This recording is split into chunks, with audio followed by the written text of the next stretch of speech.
dear students. Now we are going to start our second chapter of science, and the name of the chapter is nutrition in animals. So students, as you know, firstly we covered nutrition in plants, and now we are going to start our next chapter, that is nutrition in animals. So students, nutrition के बारे में आपको पहले ही बता दिया गया था. What is nutrition? अब हम एक बेसिक टर्म को पढ़ेंगे, that is nutrition in animals. So बच्चे, न्यूट्रिशन इन एनिमल्स का क्या मीनिंग होता है? न्यूट्रिशन इन एनिमल्स का मतलब है कि आपने क्या किया, फूड को लिया, ठीक है, उसको लिया और उसका यूटिलाइजेशन किया. The process of taking in food and also utilisation of it is known as nutrition in animals. ठीक है. सो स्टूडेंट्स, आपने क्या किया, फूड को लिया, फिर उसका यूटिलाइजेशन किया. ये होल प्रोसेस जो आपका रहेगा, that is nutrition in animals. अब स्टूडेंट्स, हम पढ़ेंगे कि न्यूट्रिशन इन एनिमल्स किस तरह से होता है.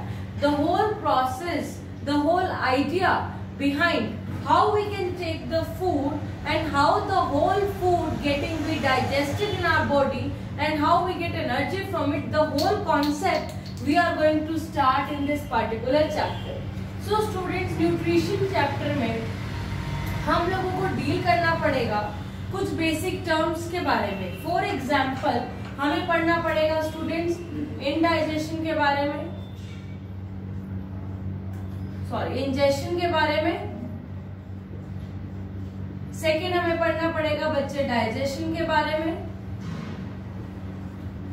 थर्ड, हमें पढ़ना पड़ेगा स्टूडेंट्स एब्जॉर्प्शन के बारे में. फोर्थ, हमें पढ़ना पड़ेगा स्टूडेंट्स एसिमिलेशन के बारे में.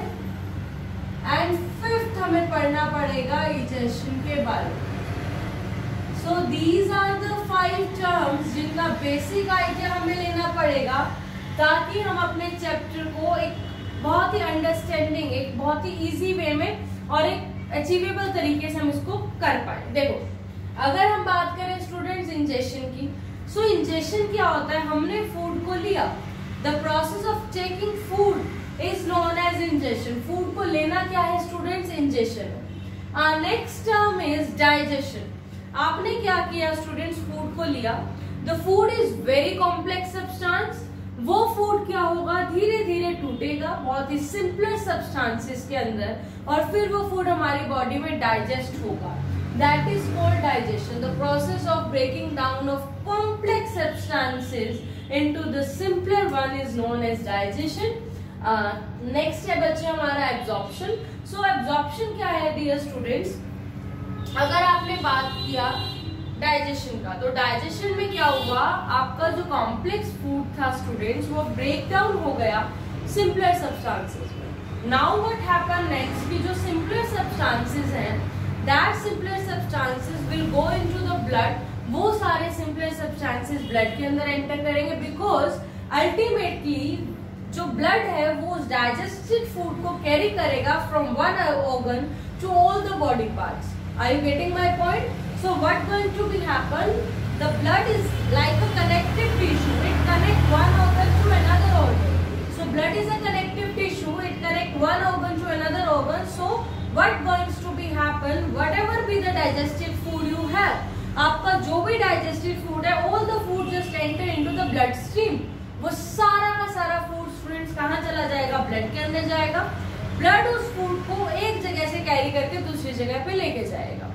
आगे आप सभी को बात समझ में, that whole process is known as absorption. That process is known as absorption. Now student, जो हमारा उससे अगला प्रोसेस है, that is assimilation. So our next process is students assimilation. अब क्या होगा, जो डाइजेस्टेड फूड्स जो डाइजेस्टेड फूड हमारा ब्लड के अंदर गया, वो डाइजेस्टेड फूड ब्लड से अब कहाँ पे जाएगा, ब्लड से कहाँ जाएगा, बॉडी के जो सेल्स हैं वहां पे जाएगा. सेल्स उस डाइजेस्टेड फूड को लेंगे और उससे क्या प्रोड्यूस करेंगे, एनर्जी प्रोड्यूस करेंगे, सो दैट वो सेल्स अपने आप को ग्रो कर पाए, है ना, उस एनर्जी से वो अपनी ग्रोथ कर पाए. So that is called assimilation. Next है बच्चे इजेशन. What is egestion? जो भी हमारी बॉडी का अनडाइजेस्टेड फूड है, जो भी हमारी बॉडी का वेस्ट मटेरियल है, वो वेस्ट मटेरियल हमारी बॉडी से बाहर निकलता है बाय आवर एक्सक्रीटरी ऑर्गन। हमारी बॉडी के जो एक्सक्रीटरी ऑर्गन है उनसे क्या होता है स्टूडेंट, जो वेस्ट प्रोडक्ट है वो बॉडी से बाहर निकलता है। ये जो प्रोसेस होता है इसको हम क्या बोलते हैं, इजेशन बोलते हैं। सो इस चैप्टर को अंडरस्टैंड करने के लिए हमें एक बेसिक आइडिया चाहिए था सारी की सारी 5 टर्म्स का जो मैंने आपको समझाया। Hope so you get my point what I want to clarify in this particular topic. So this is the whole idea behind it. अब आगे बच्चे अगर हम बात करें तो आप ये देखिए स्टूडेंट्स, क्या होता है ना कि हर ऑर्गेनिज्म का डिफरेंट मोड होता है। हर ऑर्गेनिज्म डिफरेंट फूड को लेता है। Every organism take different kind of food organism लेता है। हर ऑर्गेनिज्म डिफरेंट फूड लेता है। उसका फूड को लेने का जो मोड होता है वो भी अलग होता है। डिफरेंट तरीके से वो अपने फूड को लेता है। जैसे कि स्टूडेंट्स अगर मैं आपसे बात करूं, ठीक है, if I will talk about you, देखिए अगर मैं बात करूं इसकी क्या कहते हैं, बटरफ्लाई की, ठीक है।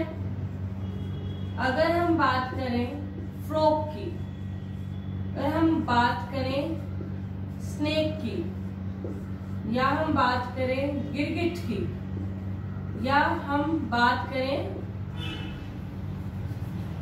एमीबा की।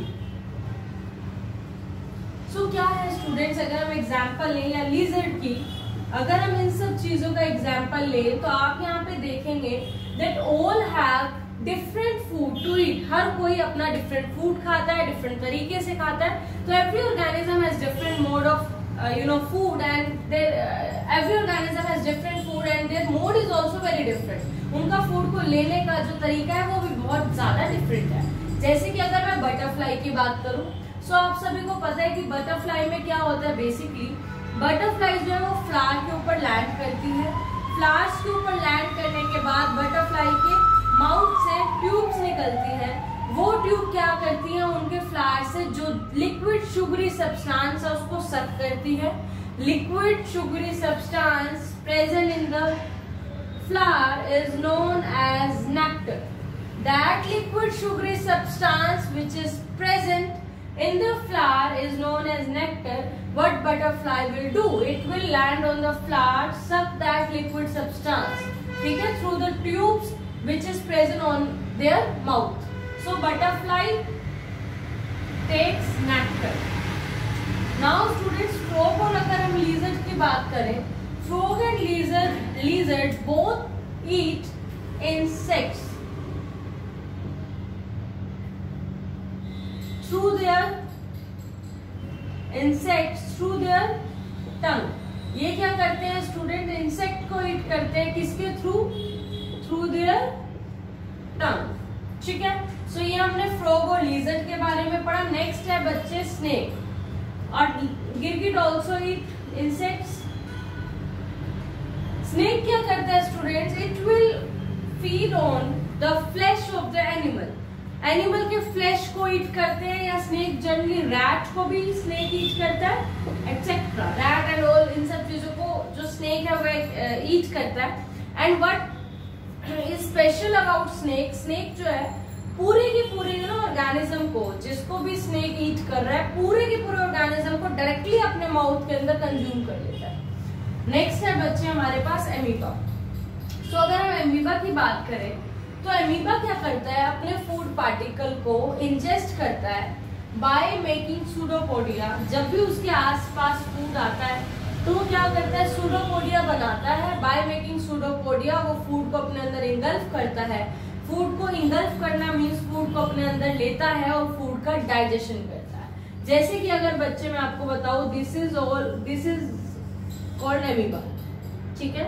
इट इज एक्वेटिक एनिमल जो सी में रहता है, it is called amoeba.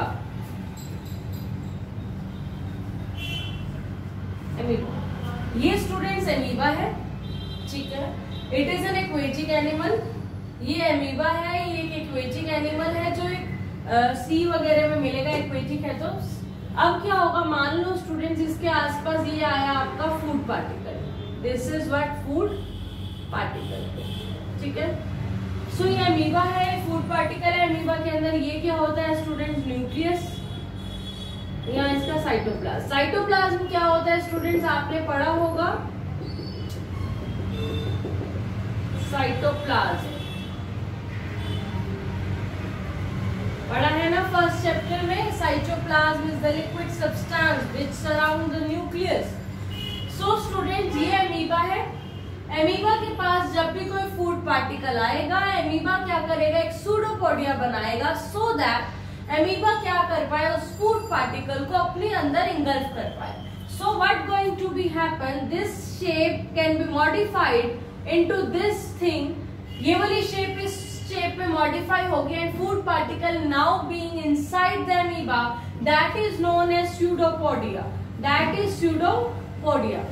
False feet मतलब क्या, अमीबा के पास जब भी फूड पार्टिकल आया, अमीबा ने अपनी शेप को चेंज किया, एक स्यूडोपोडिया बनाया सो दैट बाहर जो फूड पार्टिकल पड़ा था उसको वो अपने अंदर क्या कर सके, इंगल्फ कर पाए. That is the process which is taken place in amoeba. So इस तरह से हमने यहाँ से समझा कि different organism has different mode of taking food and different type of food also they can take.